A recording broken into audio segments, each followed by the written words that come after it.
Hi guys, মই অন্য এটা ভ্লগলৈ আপোনালোকক স্বাগতম জনালোঁ। আজি মানে ৰুটি খাম বুলি ভাবিলোঁ, সেইকাৰণে অলপ আটাও মাৰি ল'লোঁ। মাৰি লৈ পেলাই সেনেকৈ অলপ চিকেন আনিলোঁ, চিকেনকে বনালোঁ। তাৰপিছতে মানে অলপমান ঠাণ্ডা পৰিছে, সেইকাৰণে ৰুটি খাব মন গ'ল। সেইকাৰণে ল'ৰাটোও ক'লে যে ৰুটিকে বনোৱা, ৰুটিকে বনালোঁ।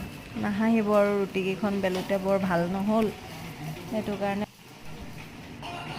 এয়া দেউতাক আৰু তাক খাব দিলোঁ। প্ৰথমতে খাব দি পেলাই ময়ো খালোঁ। আৰু আপোনালোকে মোৰ যদি কিবা ভুলো হয় ক্ষমা কৰি দিব আৰু, কাৰণ মই বেছি দিন হোৱা নাই ব্লগ ষ্টাৰ্ট কৰা। যদি কিবা কথা কওঁতে ভুল ভ্ৰান্তিও হৈছে ক্ষমা কৰি দিব। খাই উঠাৰ পিছত এনেকৈ বাচনকেইটা ধুলোঁ। ধুই উঠি ল'ৰা আৰু দেউতাক শুলে, ময়ো বিচনাত শুব গ'লোঁ। ব্লগটো চাই ভাল লাগিলে লাইক